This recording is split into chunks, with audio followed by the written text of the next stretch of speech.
네, 오늘 우리가 함께 읽게 될 본문의 말씀은 야고보서 5장 13절에서 20절의 말씀입니다. 야고보서 5장 13절에서 20절의 말씀을 우리가 함께 찾으시고 저와 함께 교독했으면 좋겠습니다. 야고보서 5장 13절에서 20절의 말씀입니다.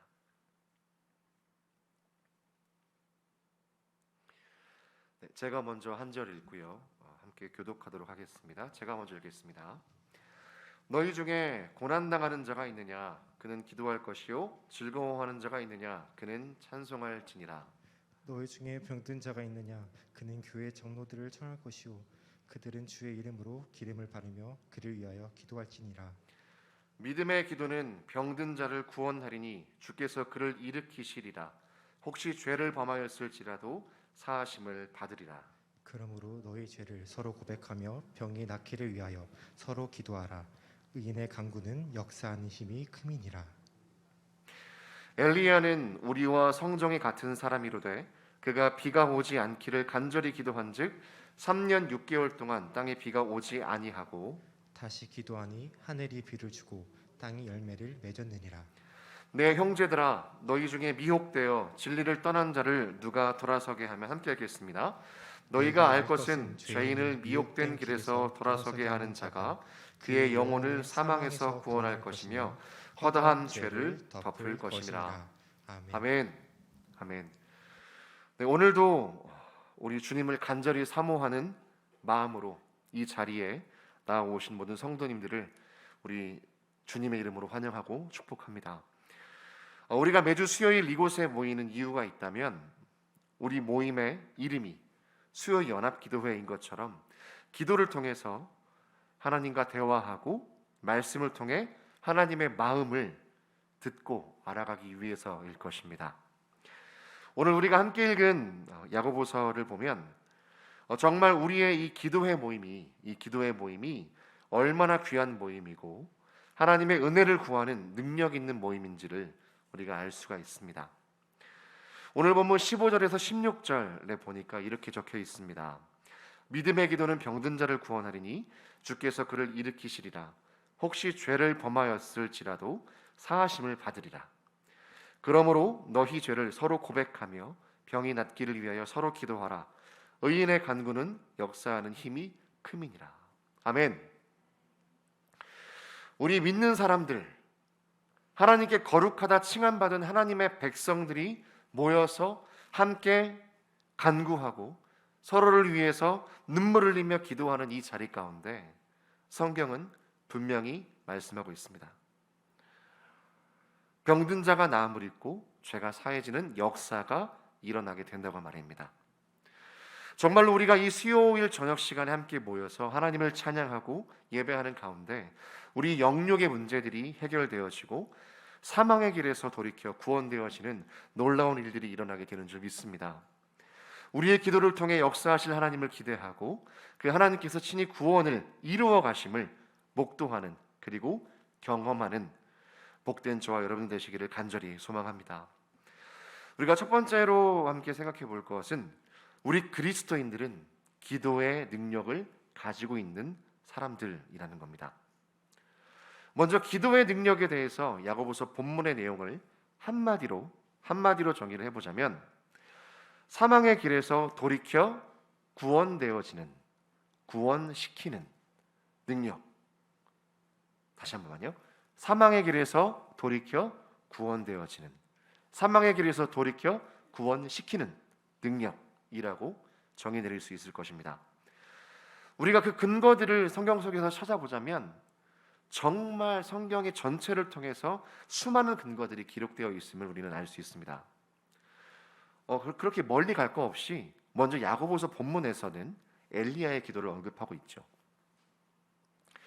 엘리야는 타락한 하나님의 백성들에게 하나님의 능력과 위대하심을 보이고 하나님으로부터 마음이 떠난 왕과 백성들, 그 사람들을 다시금 하나님께로 돌이키게 하기 위해서 결연히 기도함으로 일어섰던 한 사람, 하나님이 찾으시는 한 사람, 의인이었습니다. 이 한 사람 엘리야의 기도에 하나님은 어떻게 응답하셨는가? 본문 17절 18절에 보니까 3년 6개월이라는 시간 동안 비가 오지 않다가 다시 엘리야가 기도하니까 비가 내려서 땅이 소산을 내는 것으로 응답하셨다라고 성경은 본문은 기록하고 있죠.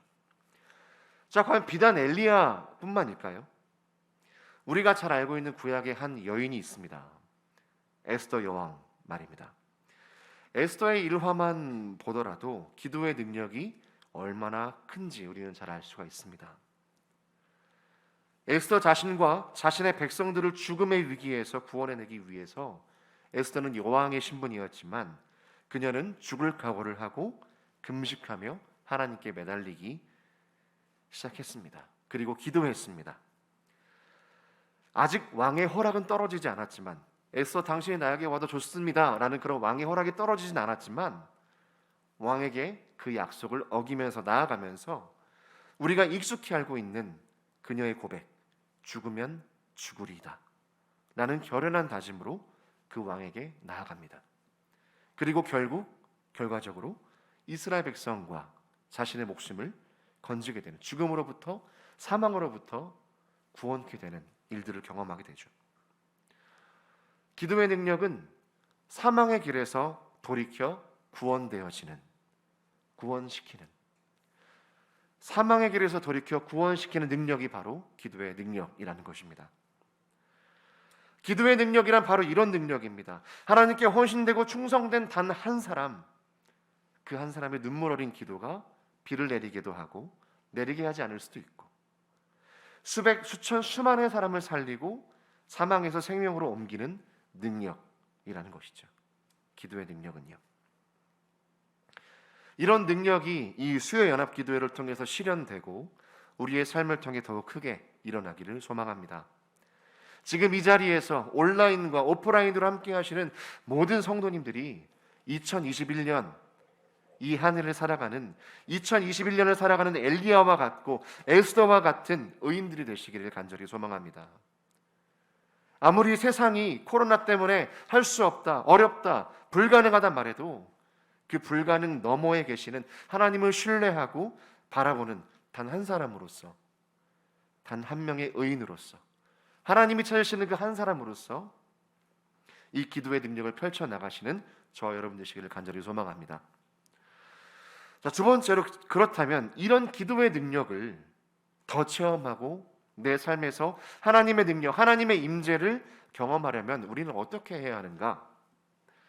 오늘 야고보서 본문을 한 절 한 절씩 읽어가다 보면 매 구절마다 빠지지 않고 등장하는 한 단어가 있습니다. 바로 기도입니다. 야고보서 기자는 아주 명확하고 단순하게 이 기도의 능력을 경험하기 위해 딱 한 가지 일을 이야기하는, 그 정답을 이야기하는데 그것은 바로 기도라는 것이죠. 본문 13절부터 15절의 말씀을 요약해서 보면 고난받는 사람이 있다면 기도하고 병든 사람이 있다면 교회의 장로들을 불러서 주님의 이름으로 그에게 기름을 바르고 기도하게 하라고 합니다. 믿음으로 간절히 드리는 기도는 병든 사람을 낫게 할 것이고 주님께서 그 인생을 영육간에 회복시켜 주실 것이다 라고 야고보서는 말하고 있습니다.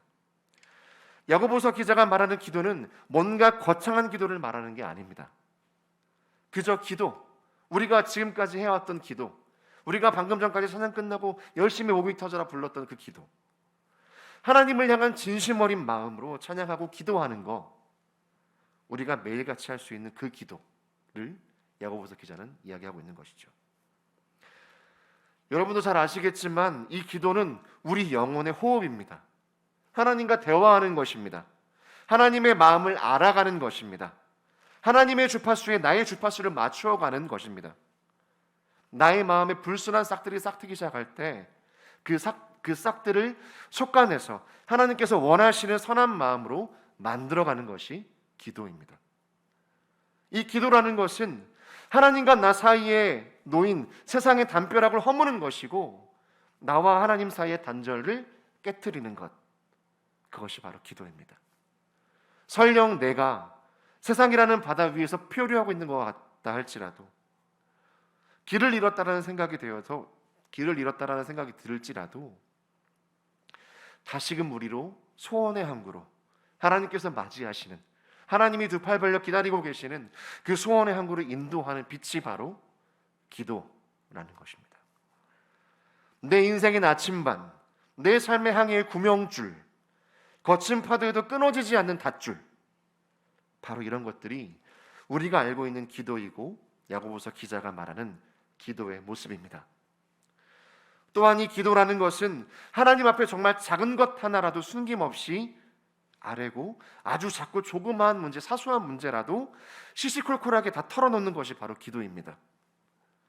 이스라엘 백성을 애굽에서부터 인도하여서 40년 광야의 길을 갔던 모세도 아주 작고 조그마한 것 하나까지 다 하나님께 고했고 하나님의 마음을 구했던 사람이었습니다. 이스라엘 백성들을 이집트에서 출애굽시켜서 광야를 지나는 모세에게 이스라엘 백성들은 이렇게 불평하기 시작합니다. 우리에게 좀 고기를 주십시오. 이집트에서는 생선도 공짜로 먹었던 기억이 아직까지 생생한데, 오이와 수박 각종 신선한 채소를 마음껏 먹었던 것이 생생한데, 지금 우리 눈앞에는 만나밖에 없으니 입맛이 떨어졌습니다. 고기를 주십시오. 이렇게 불평하는 것도 모자라서 이제는 각자의 처소에 들어가서 어린아이처럼 우는 소리까지 냅니다. 그래서 모세는 이렇게 기도합니다. 정말 시시콜콜한 이야기 하나하나 다 하나님께 고합니다. 민수기 11장 11절에서 15절입니다. 제가 이 부분을 세번역 버전으로 한번 읽어드리겠습니다. 모세가 주님께 여쭈었다. 어찌하여 주님께서는 주님의 종을 이렇게도 괴롭히십니까?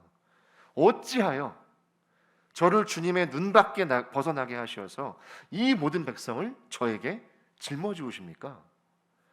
이 모든 백성을 제가 베기라도 했습니까? 제가 그들을 낳기라도 했습니까? 어찌하여 저더러 주님께서 그들의 조상에게 맹세하신 땅으로 마치 유모가 젖먹이를 품듯이 그들을 품에 품고 가라고 하십니까? 백성들은 저를 보면서 울면서 우리가 먹을 수 있는 고기를 달라고 외치는데 이 모든 백성에게 줄 고기를 제가 어디서 구할 수 있겠습니까? 저 혼자서는 도저히 이 모든 백성을 짊어질 수 없습니다. 저에게는 너무 무겁습니다. 주님께서 저에게 정말로 이렇게 하셔야만 했다면, 이렇게 하셔야 하겠다면, 그리고 제가 주님의 눈밖에 나지 않았다면 제발 저를 죽이셔서 제가 이 곤경을 당하지 않게 해주십시오.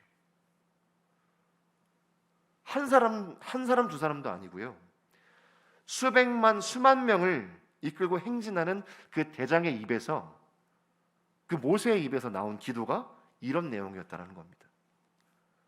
정말 시시콜콜하고 불평불만으로 가득했던 그런 기도였습니다. 기도라고 하기에는 좀 과한 그런 기도이긴 했습니다만, 심지어 이런 기도는 앞서 야고보서에서 말했던 하나님 앞에서 진심을 다해 드리는 진정성 있는 기도도 어쩌면 아니었을지도 모르겠습니다. 그냥 모세 한 사람의 투정이었을지도 모르겠습니다. 정말로 사춘기를 지나는 청소년이 부모님께 있는 짜증 없는 짜증을 다 내면서 좀 이렇게, 하나님 내가 고기가 없다고 이런 말까지 들어야 돼요?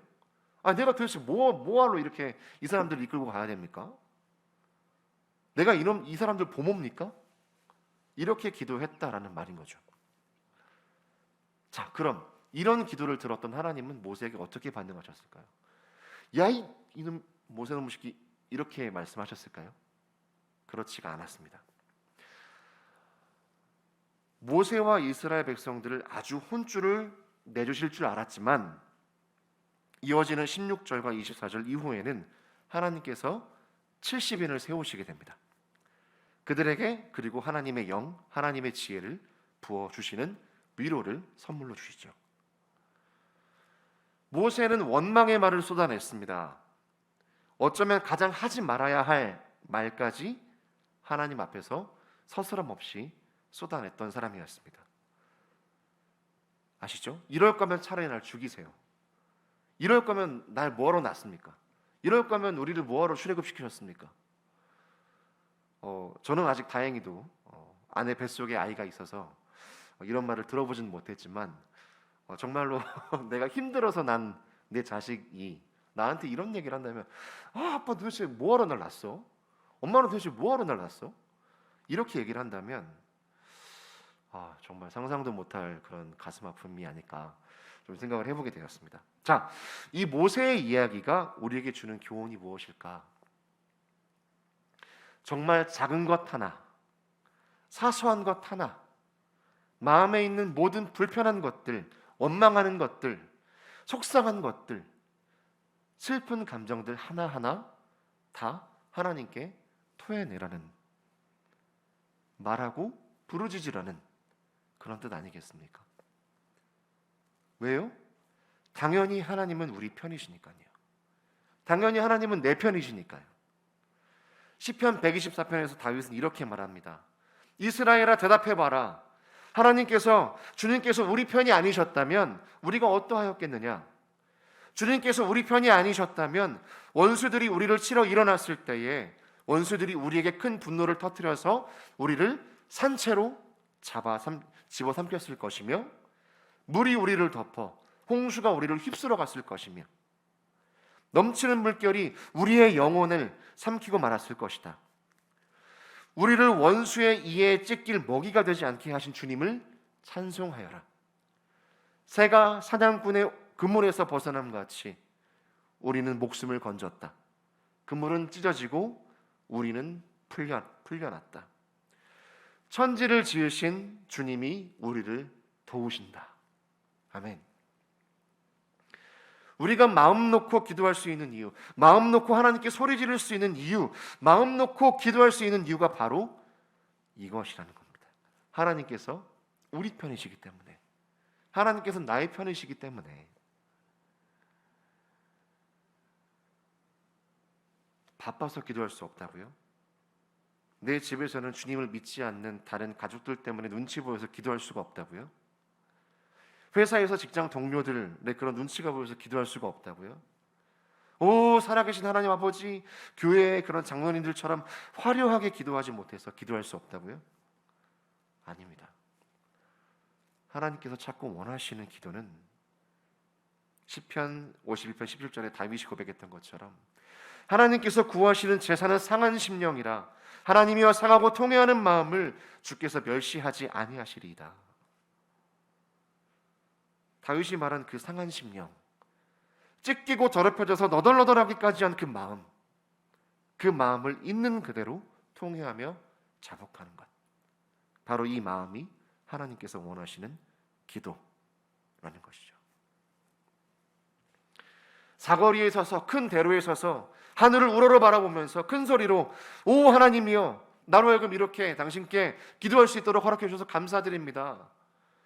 그렇게 속은 썩어 문드러져 가면서 겉모습만 번지르르한 바리새인들의 기도를 원하시는 것이 아니라 어딘지 모르게 정말 어두컴컴하고 구석진 곳에 들어가서 그 골목길에 들어가서 땅바닥에 얼굴을 대고 정말로 그 떨리는 마음으로 주님, 내가 감히 주님께 기도합니다. 주님, 주님의 은총을 구할 수밖에 없는 죄인이 기도합니다. 라고 기도했던 그런 세리의 기도를 하나님은 원하신다라는 거죠. 상하고 찢겨진 그 기도. 지금 내 상황에서 나의 잘남을 드러내고 나의 어떠함을 드러내는 기도가 아닌, 하나님, 나는 주님 앞에 죄인일 수밖에 없습니다. 나는 하나님 앞에 버림받을 수밖에 없는 그런 존재입니다. 그러나 나의 상하고 찢겨진 마음을 주님께 드리오니 주님, 나를 사용하여 주시고 나를 다시금 주님의 종으로 회복시켜 주옵소서. 주님의 모습으로 회복시켜 주옵소서 라고 기도하는 것, 바로 이것이 우리가 드려야 할, 그리고 하나님께서 원하시는 기도라는 거죠. 우리가 알고 있는 구약의 모든 인물들, 신약의 모든 제자들, 그리고 사도들, 우리가 역사적으로 기억하고 있는 모든 신앙의 선조들도 하나님 앞에서 깨어지고 무너진 경험이 있던 사람들이었습니다. 그런 그들을 신앙의 위인으로 만든 능력은 기도 말고는 없었습니다. 기도를 통해서 하나님과 대화할 수 있었습니다. 세상의 유혹과 시험들로 가시떨기만이 가득한 그런 마음밭이었지만 기도를 통해 갈아엎을 수 있었습니다. 기도를 통해 하나님 주시는 참 평안을 누릴 수 있었던 것입니다.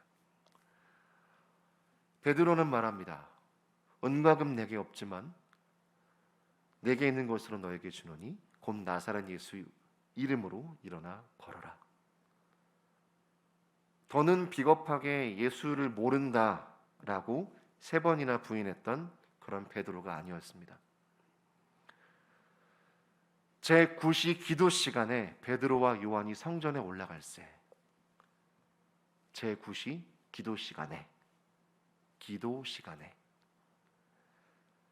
기도할 줄 아는 기도하는 베드로와 요한이 일으킨 기적이었습니다.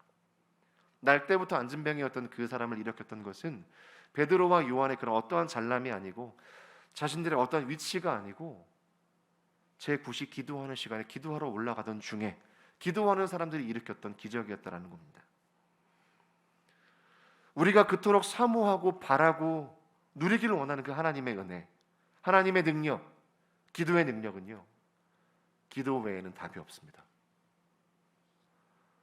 예수님께서는 마가복음 9장 29절에 귀신 들린 아이를 고치지 못한 제자들에게 분명히 말씀하셨습니다. 이르시되 기도 외에 다른 것으로는 이런 종류가 나갈 수 없느니라 하시니라. 오늘 이 시간 어떤 형태로든 한마음 한뜻으로 기도하고자 교회로 그리고 화면 앞으로 모이신 모든 성도님들께 이런 기도의 능력이 임하기를 간절히 소망합니다. 지금 내 모습이 어떻든 내 마음이 어떻든 내 형편이 어떻든 삶의 문제로 기도의 자리에 나올 수 없어도 지금 내가 있는 그 환경, 그 시간 속에 모세처럼 다윗처럼 에스더처럼 엘리야처럼 기도하기를 멈추지 않으시는 저와 여러분 되시기를 간절히 소망합니다. 하나님이 우리 인생에게 원하시는 것이 있다면 그것은 우리의 기도가 멈추지 않는 것입니다. 끊임없이 하나님과 대화하는 소통의 창문을 닫지 않으시기를 하나님은 원하십니다. 우리가 잘 아는 사자성어 중에 동상이몽이라는 것이 있습니다. 같은 장소에 있어도 서로 다른 생각을 하는 것, 우리는 그것을 동상이몽이라고 합니다. 하나님과 우리가 동상이몽이 되면 되지 않겠습니까? 안 되지 않겠습니까? 설령 지금까지 하나님은 하나님대로 나는 나대로 동상이몽이었다고 하더라도 오늘 말씀을 의지하시고 이 말씀을 근거 삼아 이제는 그 헛된 세상의 꿈에서 깨어나는 저와 여러분 되시기를 간절히 소망합니다. 그리고 하나님의 꿈이 나의 비전이 되게 하는 기도의 끈을 놓지 않으시는 모든 성도님들 되시기를 소망합니다. 의인이 드리는 기도, 이 의인이 드리는 기도는 병든 자를 치유하고 죄의 문제로 사망의 길에 빠진 영혼을 건져내어 구원하는 능력의 기도입니다. 그리스도의 값진 피로 의롭다 칭함받은 우리가 절대로 포기할 수 없는 생명줄, 기도. 이 생명줄이, 이 기도가 오늘 나로부터 시작되어 내 가정을, 내 학교를, 내 직장을, 이 상도동을, 동작구를, 서울을, 한국을, 세계를 구원해내는 의인의 기도가 되기를 소망하면서 말씀을 마무리하고자 합니다.